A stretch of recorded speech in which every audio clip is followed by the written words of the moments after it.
Hey everyone, welcome back to the channel. If you're new here, don't forget to hit that subscribe button and ring the bell for notifications so you never miss out on all things personal finance and retirement planning. Today, we have something huge to talk about, so grab a coffee, sit tight, and let's dive into the latest and most important updates regarding your retirement plans, specifically when it comes to federal pensions, CPP, OAS, and how everything is changing in April 2025. Trust me, you're going to want to hear this. These changes could have a major impact on how you plan for the future. So let's break it down, starting right now. What are federal pensions, and why should you care? Host. Before we get into the nitty-gritty, let's first make sure we all understand what federal pensions are and why they matter to you. In Canada, federal pensions are the government-backed programs that ensure you're financially supported during retirement. The two big ones everyone talks about are the Canada Pension Plan CPP and Old Age Security OAS. Now, you might be wondering, why should you care about these changes, especially if retirement seems so far off? Well, with the rising cost of living, fluctuating markets, and the ever-changing landscape of government policy, understanding these changes is crucial to maximizing your retirement income. These programs directly impact millions of Canadians, so whether you're 25 or 55, you need to pay attention. A brief overview of CPP and OAS host. Let's take a quick refresher on what these programs actually are and how they work, so we're all on the same page. First up, we have the Canada Pension Plan CPP.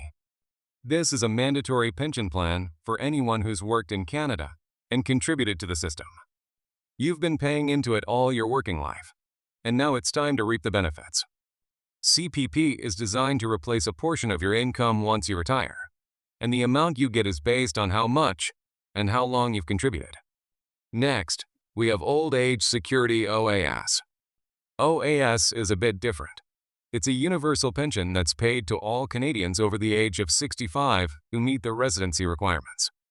Unlike CPP, the amount you get from OAS isn't based on your contributions, but more on the fact that you've lived in Canada for a certain number of years.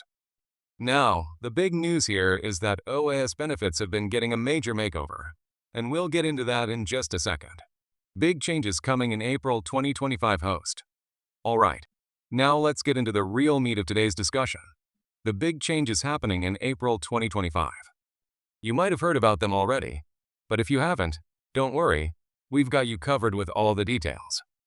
There are some serious tweaks happening to both CPP and OAS, and these could affect how much you receive, when you receive it, and even who is eligible for it.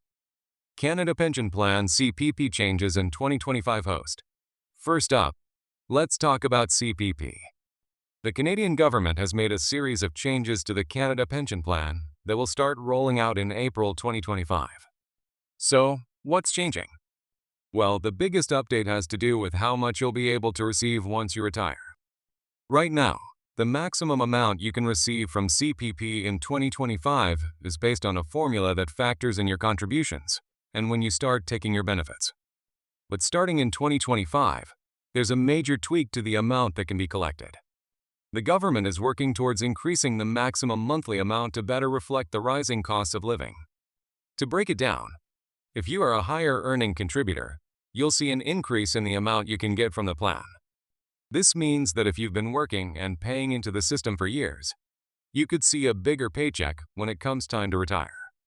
But, and this is important, there's also a minimum threshold. So if you haven't been contributing as much or haven't worked as long, you might not see as significant of an increase.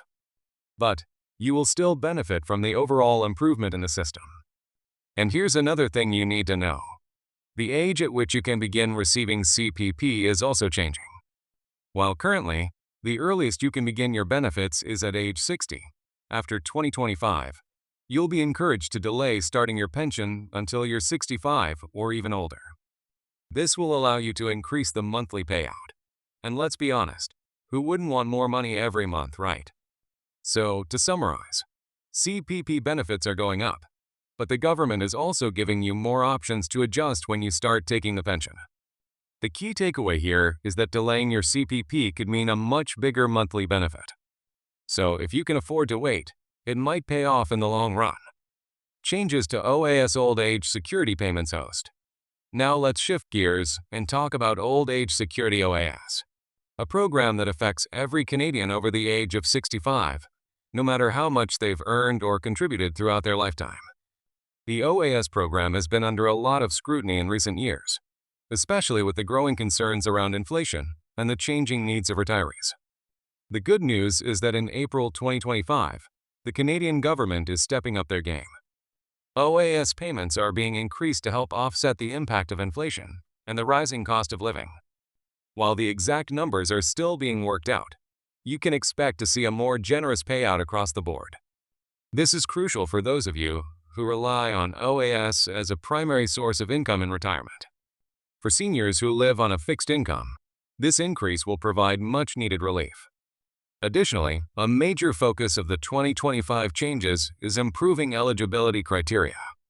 Historically, OAS has been reduced or even eliminated for those with high incomes or significant assets.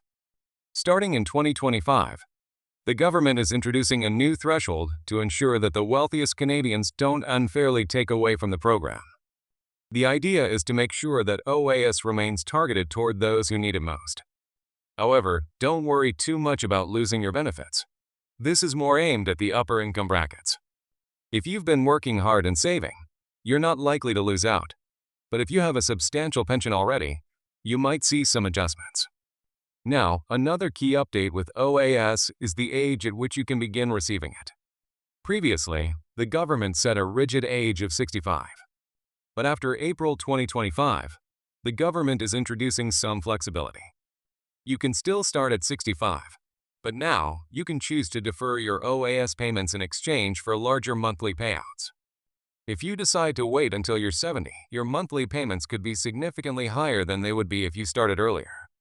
So in essence, both CPP and OAS will give you more flexibility in terms of when to start collecting your benefits. But the idea is that if you wait, you'll see bigger paydays down the road. How will these changes impact your retirement planning? Host, now that we've covered the basics of what's changing with CPP and OAS, let's take a step back and ask, how do these changes affect your retirement planning? Should you be freaking out? Or is this an opportunity to adjust your plans and take advantage of some new benefits? Here's the thing. Retirement planning is all about flexibility and forward thinking. If you've been relying heavily on the assumption that the government is going to just hand you a flat amount of money every month, you might need to rethink that. The changes in 2025 give you more control over how much you can earn. But it also means you need to make strategic decisions on when to start taking your CPP and OAS. If you're early in your career 20s to 30s, you've got time on your side. These changes might not impact you for a while, but it's a good opportunity to start thinking about how you'll integrate CPP and OAS into your overall retirement plan. Consider contributing more to RRSPs or tax-free savings accounts TFSs as a supplement. Mid-career 40s to 50s, you're closer to retirement, so these changes are more immediate. If you haven't already, start doing the math on whether you should plan to defer CPP and OAS, especially if you're in a position where waiting could give you a bigger payout. Pre-retirement 60s, this is the time to make some critical decisions about when you start drawing your pension benefits. If you're healthy and financially secure enough to wait, deferring could be a wise move. But if you need access to those funds sooner, you'll need to balance the trade-offs carefully. Host. So, here's the million-dollar question. What should you do now? The changes coming to CPP and OAS in April 2025 are a great opportunity, but they also require a little bit of planning on your part. First, assess your situation. How much have you contributed to CPP? When do you think you'll be ready to retire? And most importantly, can you afford to delay taking your benefits for a higher payout? Next, sit down with a financial advisor. Now, I know some of you might not like the idea of paying someone to help with your finances, but trust me, having professional advice can make a world of difference when it comes to making the right moves to secure your retirement future. Remember, these changes are designed to help you live a better retirement, but it's up to you to take full advantage of them. Don't wait until 2025 to start planning for your future. Make the moves now.